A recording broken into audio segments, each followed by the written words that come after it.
Hello and welcome to Creator Spark, my interview series where I talk to cool people about the cool things that they do. That's not how you pronounce things. We're going with it anyway. With me this week is the lead, the head streamer of Cosmic Hearts, Ellie.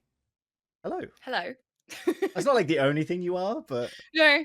Yeah, I do a lot of things, but that yeah, is one of the things I do for sure. that was the thing I picked. You literally. So I looked at your Tiltify stuff. You've raised over $100,000 in total so far.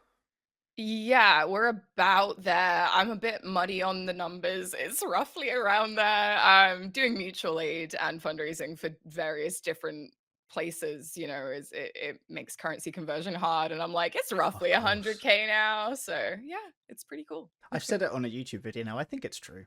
I think Yeah, that's how that okay. works. We'll go with that. That's not how that works. Fact check everything. Um, how are you anyway? Are you good? I'm good, yes, yeah. Yeah, Busy, but good.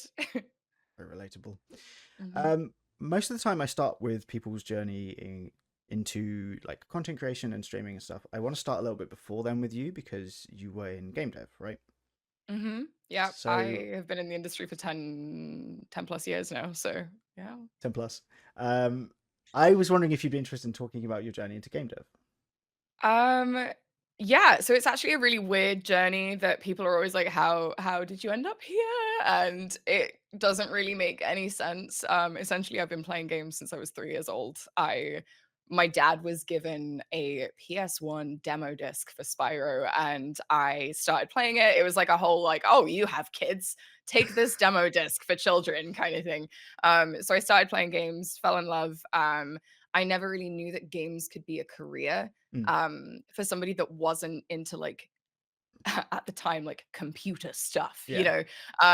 so yeah, I was really into art and things too, and then I started to use social media, and I decided that I was going to start looking into doing like marketing stuff for games when I was like 18, fresh out of sixth form, like high school, college, whatever you want to call it.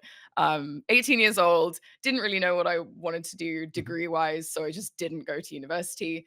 And I started to work at Game, like every person in the UK games industry. I did my time at Game. Um, and while I was there, I started to look at like internships and things Mhm. for games marketing and PR companies and stuff. And no one wanted me because I didn't have a degree. So I just basically went, screw everybody. I'm going to start doing this myself. And I started putting on events in game in my local store, and I was like liaising with Nintendo and Ubisoft and places like that for prizes. And I Mm. did like half-term Mario Kart tournaments with little trophies and things, and like giving away amiibos. And then I started going to conventions, and then I started doing like games writing. And again, nobody wanted me because I didn't have any experience, so I started doing it myself, and had like a website with 4 writers and stuff that I was in charge of. And yeah, so it was a lot of like work off my own back for 2 or so Mm. years, and then I essentially just fangirled really hard at Oddworld Inhabitants at EGX, and they were like, "Do you want a job?" So, yeah, so no degree, lots of hard work, Mhm. and then I got into community management, which 11 years ago, 12 years ago was like streaming and podcasting and website editing and social media and competitions and Steam forums and everything. That's Whereas now it's 94 kind of, different jobs. yeah, it's a lot of different hats, like all hidden under one large Yeah. hat, which now thankfully doesn't seem to be as much of a thing. But off the back of that, I did lots of work for different indies. I did freelance, I did AAA, did my time doing big events too, like E3 and Gamescom and Mm. stuff, and um, had a really, really fun time doing games marketing and all the jobs that fall under that umbrella. And then decided to move to the US and become a full-time streamer because Classic. why not? So yeah, it's been a journey. It's a very strange one, and I never really know how to describe my games industry experience, but it was 99% of the time embedded in the dev Mm. teams, working directly with them to help promote the aspects of the games that they were proud of Mm. and they wanted to show off. And making sure that everything was true to the product. So yeah, it's like game dev, but not like detached brand team kind of Right. person. So yeah. So what sparked the move into full-time streaming? So I've actually been streaming for over 7 years. Because I started streaming when gosh, when I was still in England. So, yeah, at least 7 years ago, probably 8 now if I think about it. And yeah, I was streaming on my personal account here and there. I was doing bits and pieces for work. Then I started to do it more professionally for work. And then when I moved to Canada, um, the like inciting incident, I guess, was the Spyro Reignited trilogy released on my birthday. Right. Um, which, as I said, it was like my first game. Those games are some of my favorites ever. I was super excited for them. I was like, I'm gonna take the day off work and I'm gonna order myself takeaway. I'm gonna play Spyro on the internet for people. And a bunch of people showed up Yep. because I'd got a following on Twitter and stuff. And I finished the stream and was like, "That was really fun. Should we do that again?" And that was nearly 6 years ago now. And I streamed maybe 5 hours a week when I was working full time, and I really enjoyed it. And it started to like ramp up more with the charity side of things Mm, too. And I was like, what if I just gave this a go as the thing that I do mm. all the time. Um, and yeah, I've been full time for 4.5 years now, and it's a lot of fun. It's a lot of hard work, but it scratches all the itches from the marketing side of Yeah. things that I love, while also being flexible for me and being a lot of fun. So yeah, It's very cool. It's really interesting that Spyro was like the inciting game both yeah. times, basically. I was furious that they delayed it, like, initially, because I was like, "How dare you make me wait longer?" I don't obviously, game devs, take your time. I'm never actually mad, but, I was so excited for it, and I was like, "Oh, they delayed it to my birthday. It's a gift for me," you know? And I just decided it would be fun to do it, and yeah, it's really odd that that has been such a driving force throughout my whole life Mm, and has been the spark for several aspects of my career. So, yeah, it's pretty cool. it's very, very cool. Do you ever miss working in game dev? Yes, some aspects. Okay. It's definitely lonely being a content creator, and it's incredibly difficult to maintain momentum, Mm, like personal momentum. I'm not talking about growth. I'm not talking about like fame or whatever. yeah. It's trying to keep the motivation to Yeah. keep going is really difficult, and finding people that you genuinely vibe with who have similar ideals to you and similar goals to you Mm, is incredibly difficult in the content creation space. So I really miss the aspect of having a team that is all like united behind something that they're all proud of and working on and excited to mm, show people. And that was one of my favorite parts about being in marketing, was like having devs come up to you and be like, so there's this little bit of this thing that I think would be really cool in like this trailer or something, mm, and we'd take that on board and be like, it would just be the finer details that would be really exciting to show people, and then the dev team would be able to have like an impact on what we were doing. So I do miss that aspect, and honestly, I miss, it's probably a nostalgia thing, like a rose tinted glasses thing of like, I miss how the games industry was when I was in it, in mm. terms of while it was the UK games industry in particular, while it was this rapidly expanding frontier Yeah. essentially. Everybody knew everybody, everyone was like going to all these events. It was very pally, like there was a lot of cool stuff happening uh on the games media side as well as the like actual development side. And I miss, and probably, like I say, feel nostalgic for that period of Yes. time in like the early 2010s ish, Yeah. like when it was a smaller thing. Like this, the games industry world is so big to me now because I've moved internationally Yes. several times. Um, But yeah, I do miss it. I don't miss the grueling hours and the awful people and stuff, but I feel like the place that I'm in now, Mm, I'd have so much more to give to the games industry right. too, um, as a wizened old lady who's been around the pit now in the games industry, you know?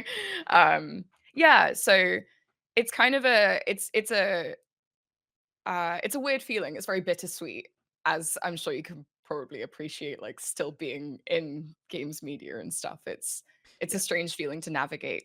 So, I only started yeah. in the games industry like 5.5 years ago, to be fair. So I'm a wizened veteran based on the speed at which we go through people, Yeah. which is depressing. Mhm. But in terms of the work that I've done, it's I think it's coming up to being the longest career I've had because ADHD. Um, but yeah, it is. I feel nostalgic for when I was just starting out because that's when we weren't rapidly hemorrhaging people at quite the same Yeah. rate that we currently are. Yeah, it's a bit of a Oh, mess right now. so It's scary. it is scary. Yeah. It's always worth. This is a pro tip. It's always worth, not to you, to everyone. Always worth diversifying your talents as much as you possibly can. Yeah. Anyway, Moving let's on. on the subject of depression. Let's talk about Souls likes. Uh, nailed it. Oh gosh. Yeah, let's talk about From Software and Souls likes in general because they're obviously a big part of your streaming career. Where do you want to start? I could talk about FromSoft all day. It's one of those like the don't get me started game where Yeah, it's like how long can you talk about something? yeah. I'm gonna look at the time now. If we're not through Yep. this one topic in the next 10 minutes, we'll move on. Maybe. I don't know. I have an Artorias tattoo on my shin, so I can't really My like. Artorias sword for my Ah, my, so my dog on cool. my arm. So There we go. yeah, I've got See, 3 FromSoft tattoos. you for three. Yeah, I've got the Bloodborne, Hunter's Mark here, just a little one, my community chose that for me. I've got Nice, my Artorias Shiba, my dog Kubo, very cute, holding Artorias' sword, and I've got an homage to Sekiro with the katana and the cherry blossom very cool, on my forearm, so yeah, and I'm planning another one when I can afford it. very relatable. So, Where yeah. did you start with From Software games? So, I have some friends who tried very, very, very hard to get me into Dark Souls for a very long time. We're talking like maybe 6 years or so. They were trying really hard. I bounced off of Dark Souls, I wanna say 4 times, and it wasn't like a, "Oh, I'm just not very good at it," kinda thing. Yeah, It was just it felt so obnoxiously difficult yeah, in a way that it was like it felt like it was trying to catch me out yeah. constantly, and I was like, "I'm not about this. I don't have time for this," you know, and those 2 friends gave up after a while, and they'd kind of occasionally push it and be like, "You wanna maybe try Dark Souls again?" Never tried to get me to play any of the other ones, you know? At this point, we were at, Dark Souls 3 had just come out. Right. Um, so I was still working in game when Dark Souls 3 came out.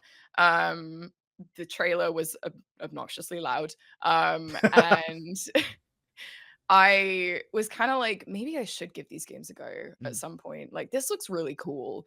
Um, Thought about it some more, tried Dark Souls 1 again, bounced off it again. And when I moved to Canada, I was unemployed initially, and doing freelance, and I was like, "Do you know what? Screw it. We're gonna give Bloodborne a go because everybody talks about it and it looks really cool and I wanna try it." I sucked real bad. Like, people one of the things, if you've ever tuned into my streams when I'm playing FromSoft games or you've been in a conversation with me with FromSoft stuff, people are like, "Yeah, but you're so good at these games." I'm like, "I wasn't. I promise anyone can play these games. This is such a big part of what I do in my community and online. I try to bring more people into the fold. I try to remove that barrier of Mm. artificial difficulty that Yeah, the hardcore vocal fans put in the way of new players, yeah, which more on that in a bit. Uh, but, like, I sucked. Like, I was really bad. I couldn't hit anything. Everything was killing me. I was so frustrated. I couldn't get past the guys at the little bonfire, like, right near the Oh start, where yeah, there's a with the horde of beast. lads and Yep. some dogs and the shooting men and stuff, and then you go into the next bit, and there's a troll that just Yep. murders you immediately, Yep. like, I couldn't do it, and I was so frustrated, and my partner was like, "I'll get you to the gate opening shortcut." Like, I'll get you through to that part. I will run through for you because I'd like make the tiniest bit of progress and Mm. then something would kill me and then Yep. I'd have to like battle my way through again. Anyway, he opened the gate for me and then I beat Cleric Beast like third try. And then I Nice. beat Gascoigne after like 3 days of grueling, intense gameplay. Um, and was just like overjoyed that I'd managed to progress that much and had so much fun doing it. Mm. And then I smashed through the rest of the game and the DLC in the next week. And then I was like, what other games are there for me to play in this genre? And the rest is kind of history, honestly. Now I do challenge runs, I do randomizers, I do crowd control. Yep. I will genuinely load up Sekiro and be like, what kind of a randomizer can I do tonight? How long have I got? 4 hours. Let's go. All bosses wrapped into the randomizer, and like they can be normal enemies and stuff. And just on like a Tuesday, Yep. it's you can get better at the games, and they can become this incredibly special thing to you. Um, I still hate Dark Souls One. It's worth Dark noting. Souls 1 is the worst of the Dark Souls games. Thank you. I am an avid Dark Souls 2 defender. Yes! Yes, I played Dark Souls 2 recently for the first time. It was my final one, and Right. I have avoided it for so long because so many people said it was bad, and this is Wrong kinda people. like Wrong people said it was bad. yeah, this is what I was saying about, like, the fandom can be so just I don't know, I have a real love-hate relationship with the FromSoft, Yep. like, fan base because I have avoided what is now my favorite Dark Souls game for the better part of like 7 years Yep.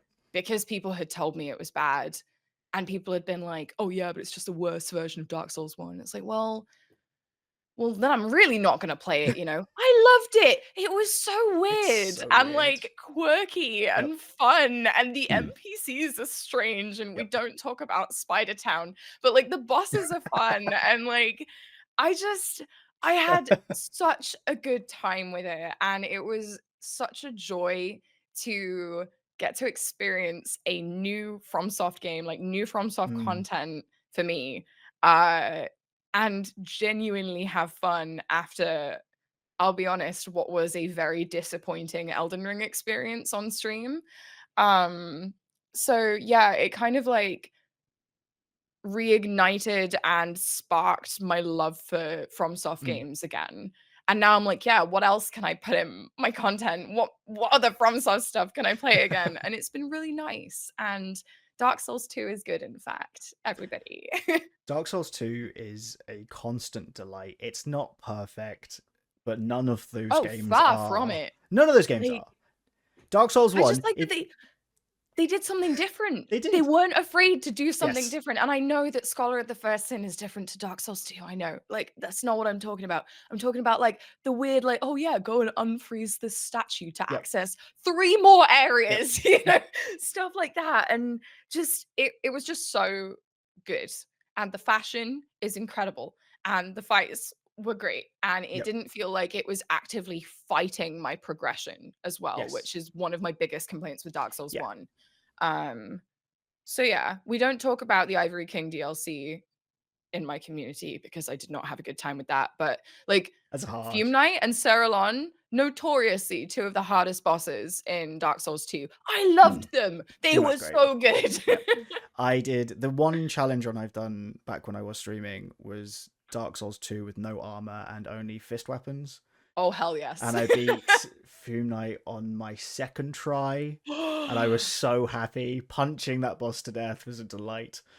It was And yeah. just I loved one of the things that I liked the most about it was you could feel the future from soft Mm. games in it, which I know you get that in Dark Souls 1. I know you Yeah. get it in Demon Souls, but I was like, this is just Elden Ring, but Yes. like 6, 7, Yeah, 8 years ago or 100%. something. And I was like, 100%. why is everybody so obsessed with Elden Ring and everyone hates on Dark Souls It 2? makes They're no like the sense. same game. Yes.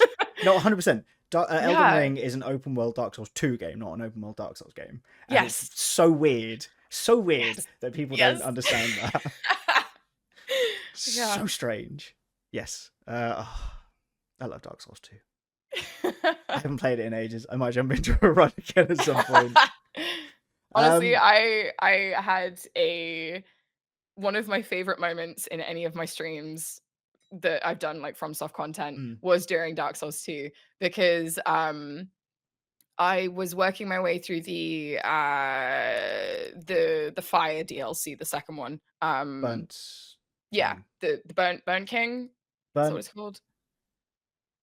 I don't know. Oh, The flaming one, the Fume Knight one. yeah. I played Was it these the games Fume so Knight? many times, and my memory's just like, nah, you can't have that. That was my favorite one as well, like, yeah, I couldn't tell you any of the boss names as well, like, I I don't fully remember. blanked. The one with ash everywhere and Yeah, the and weird the fire flaming breathing ladies giants. that Yep, heal yep, people and yep, stuff, yep, yep. yeah, yeah. So I was working my way through that, and I'd got to Fume Knight, and I'd done, oh, first try Smelter, just saying. Oh, nice. I hate the smelter demon with a passion. That run was a um, but yeah, so I done Smelter, I was working on Fume Knight, and I knew I was like, "This suit of armor has gotta do something," with Cerulon, Mm. and when I eventually found him and I, like, grinded my way through getting rid of the enemies in that area and stuff, one of my very trusted, beloved community members who I've known and been good friends with for most of my streaming career, who doesn't ever tell me anything, was like, "Would you like to know a fact?" And I was like, "Oh, okay. What's this?" And he was like, "Everyone's gonna jump at this." Like proper like, "Did you know that Viggo Mortensen broke his toe when he Yeah, kicked the helmet?" Like that level of, yeah, and I yeah, was like, yeah. "Oh, please tell me because now I have to do this thing. I have to like be prepared for it so I can like get ahead of Mm. chat." And he told me about the special animation that happens if you kill Sarah without taking a hit. Yes. So then I was like, I'm gonna do this and not tell my community that that's what I'm doing. Did you have to throw runs then? Oh god. Yeah. And I tried for like, I think it was like 3 days or something, and I kept like taking off more armor and like putting more rings on to do more damage and like upping certain aspects of things and like using consumables. And my community was like, what is happening right now? And they were like, Ellie, if you put armor on, you won't take as much damage, right? And I was like, yeah, but if I have the armor off, I can deal more damage, duh, kind of thing. And just had to like go along with it. And when I got him, it was such a clean, beautiful run. And that's one of my favorite fights in any of the Dark Souls games now. And I got ahead of them and I was like, hey, chat, did you know? Did you know? Did you know? And they were like, is that what you've been doing this whole time? It was beautiful. It That's was so good. amazing. That's incredibly cool. You said you had a disappointing Elden Ring experience. Was that with the main game or the DLC? Oh, DLC I loved. Absolutely loved I it. don't like the DLC. I don't think we can be Yeah, friends. no, that's fair. But like, okay, hear me out. Okay. I wrote about this. People can read it if they want. Nobody's going to. That's fine.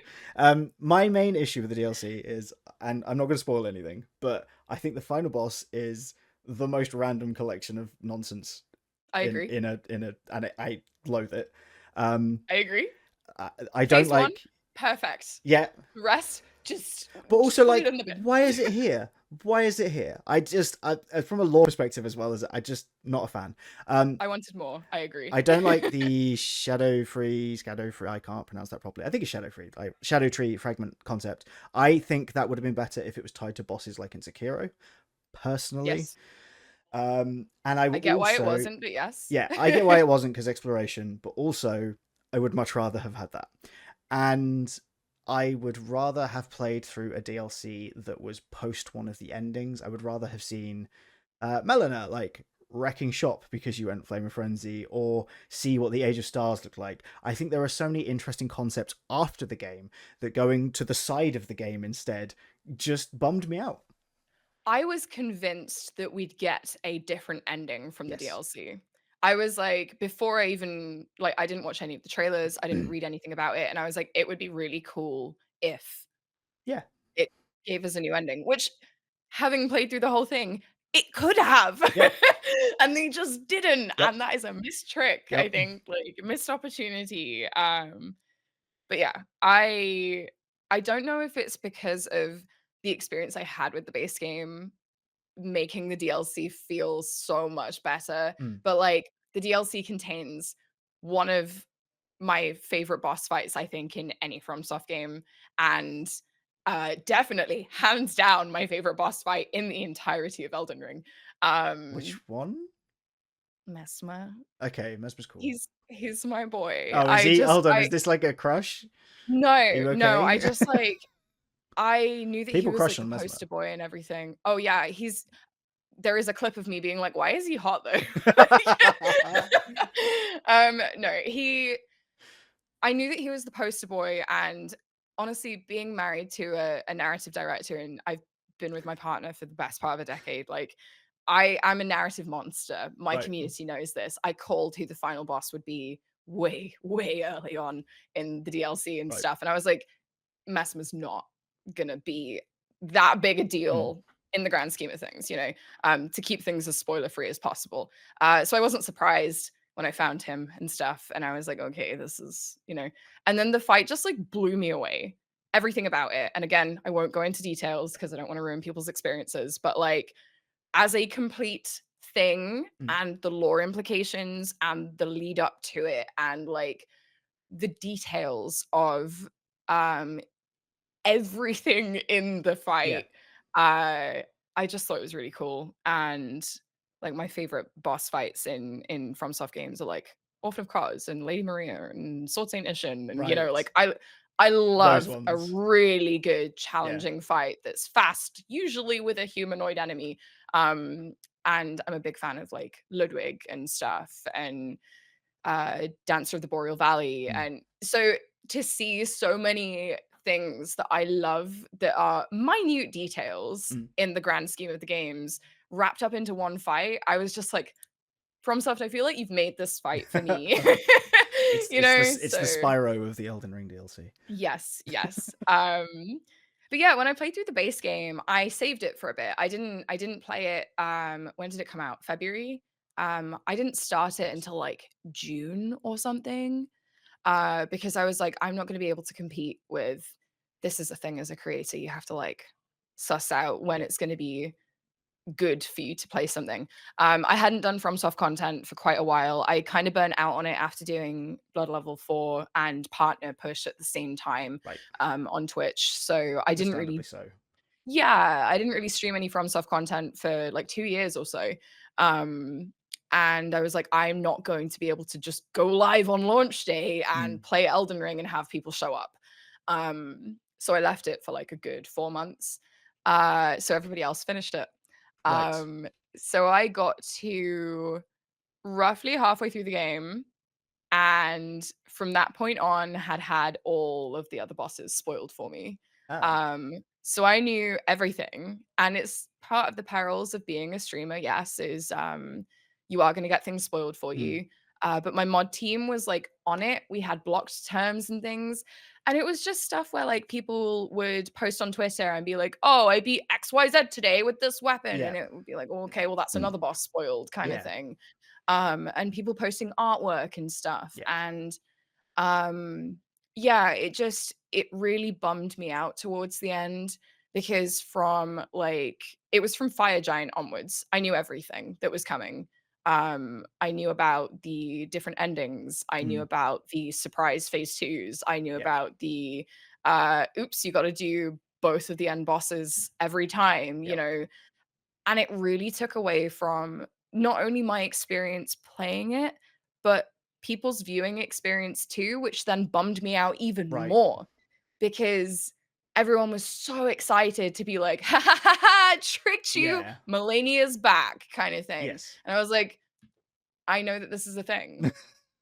And then like Elden Beast wasn't a surprise. Yeah. And it sucked. It truly sucked. So getting to the end of a 180-hour playthrough on stream, having had the final probably 80 hours Yeah.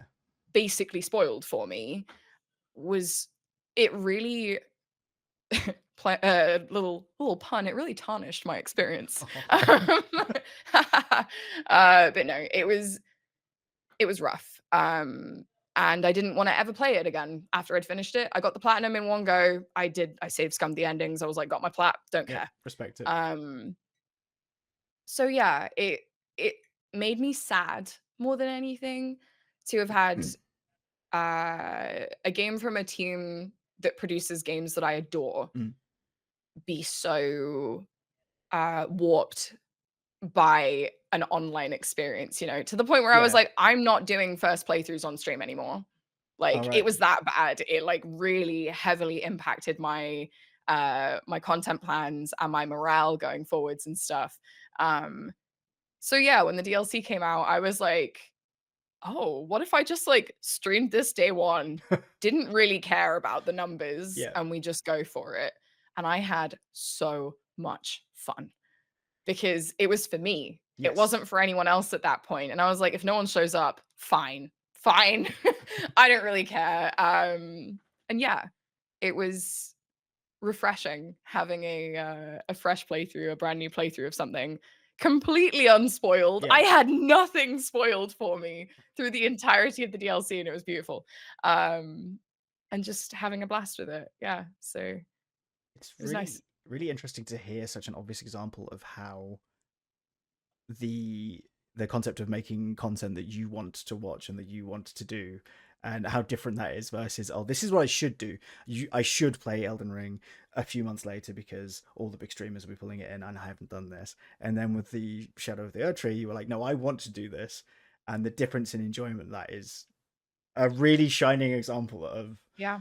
why you should just make stuff you want to make if you're going into content creation Mhm. or any kind of creation, really. Yeah, and it's been a big shift in my content since I got partnered because, like, it's been, oh my God, it's been 3.5 years now since I got partnered on Twitch. And 3 years ago, I was very much in the camp of I'm playing things not just for numbers, Mm, but not entirely for my enjoyment, you yeah, know. It was stuff that would help me grow, and be something that, yes, I wanted to do, but it wasn't only for me. yeah.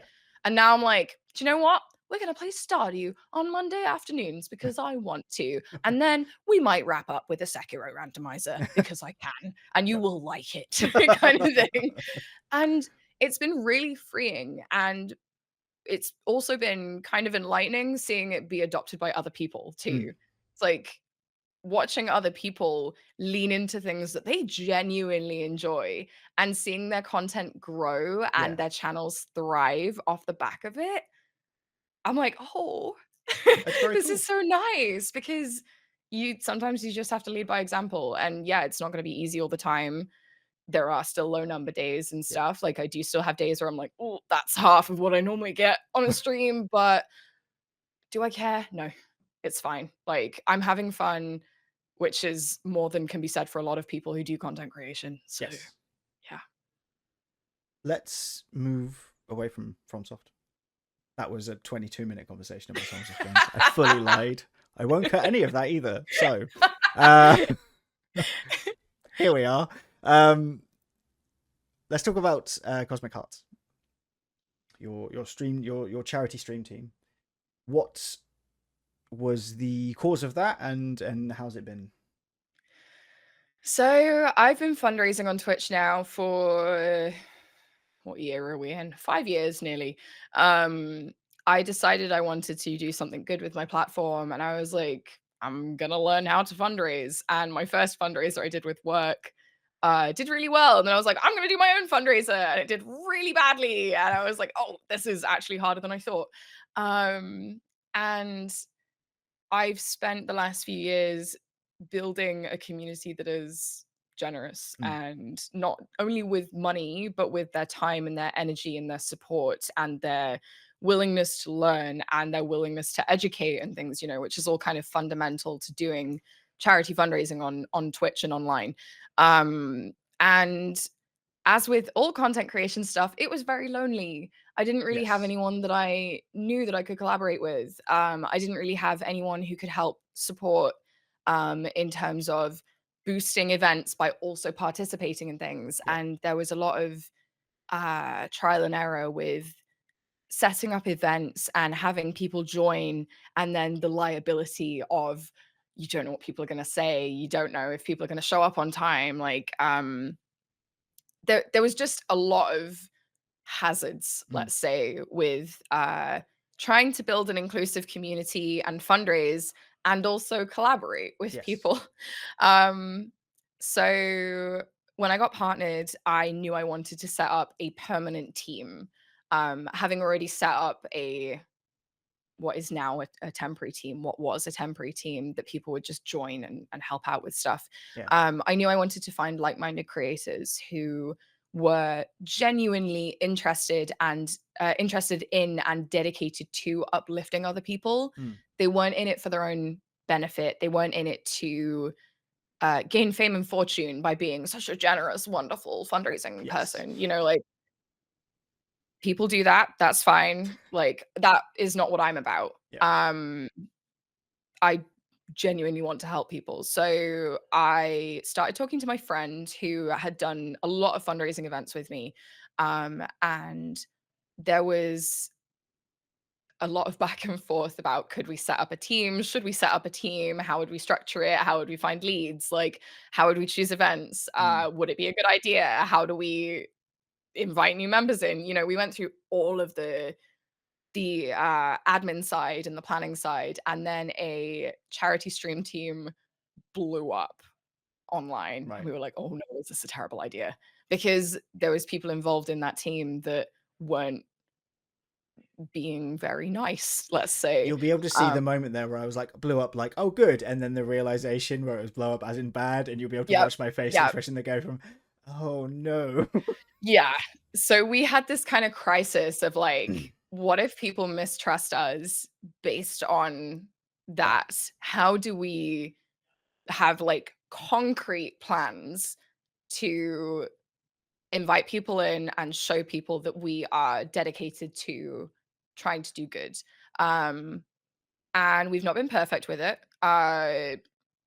You learn and grow as you go through life and make mistakes and encounter difficulties and Mm. stuff. But my lovely co-founder Ali, they're now a games journalist, a writer. Um, we invited some leads in. We had a great foundation. We invited some team members in and just kind of learn on the job, essentially. We were honestly overwhelmed with the amount of support that we received as a Mm. team initially because I was terrified that I'd only get friends applying and then it would Right. be like, oh, look, it's another one of those like clicky stream Yeah. teams that's just built of a group of friends. And Yeah. that's fine. Like I know a lot of people that are in those kinds of teams where it's like, oh, it's a mutual support thing because you know the people there. Yeah. But that wasn't what we wanted from our team. And our initial round of applications, I think we had 180, Wow. I think. That's a lot of people to Yeah. sift through and try and work out which 15 people you're going to bring into the team.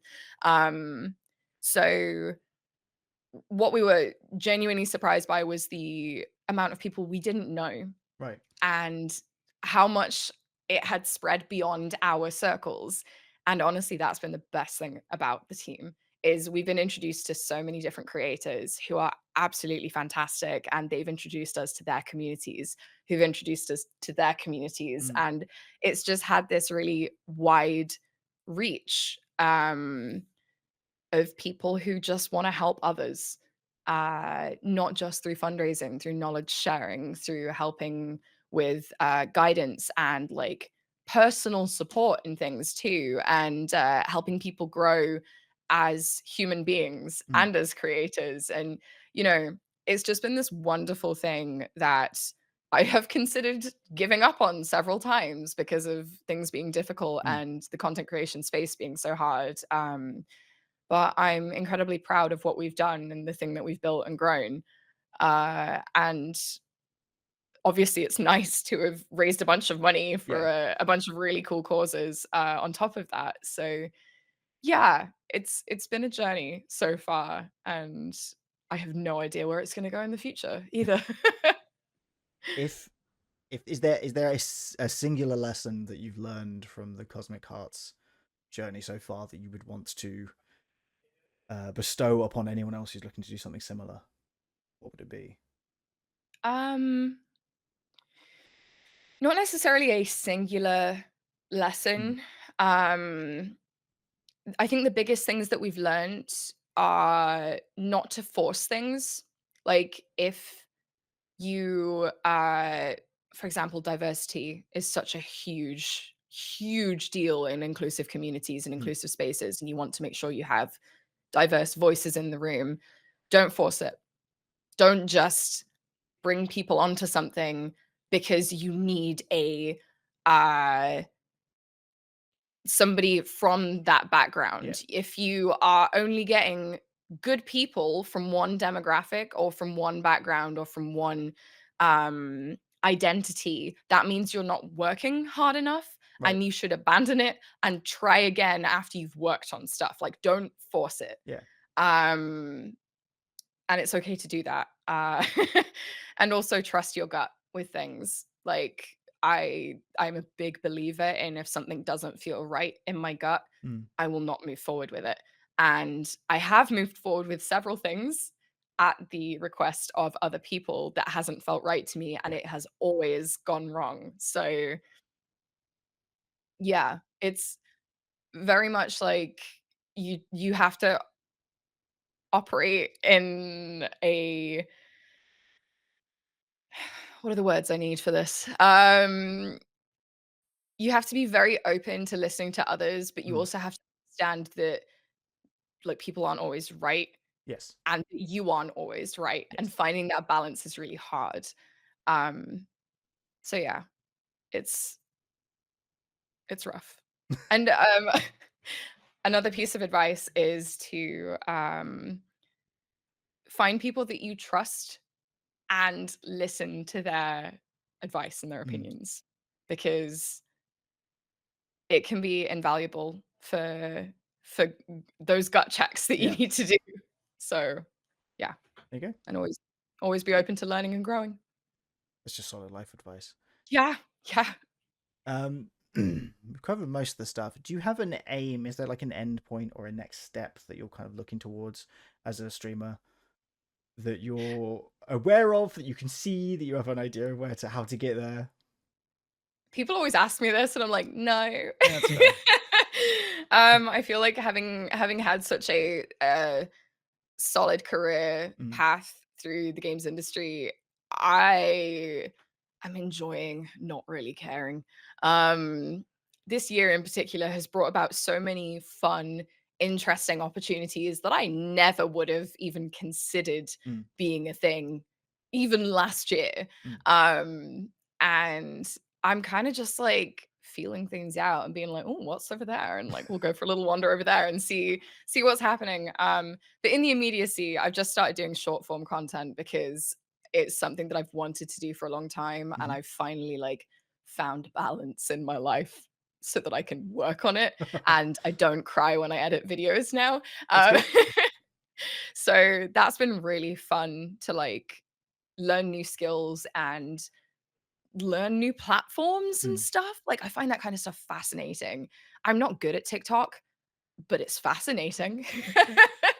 You know? So yeah, I just kinda like, I love to try my hand at new stuff. So the dream would be to get back into hosting, Mm. start doing more prominent events and things, obviously continue to fundraise. I'm really excited, having taken 6 months off fundraising to recover. Um, I've done 10 plus events a year for the last, like, 4 years, so Yes. I needed the break.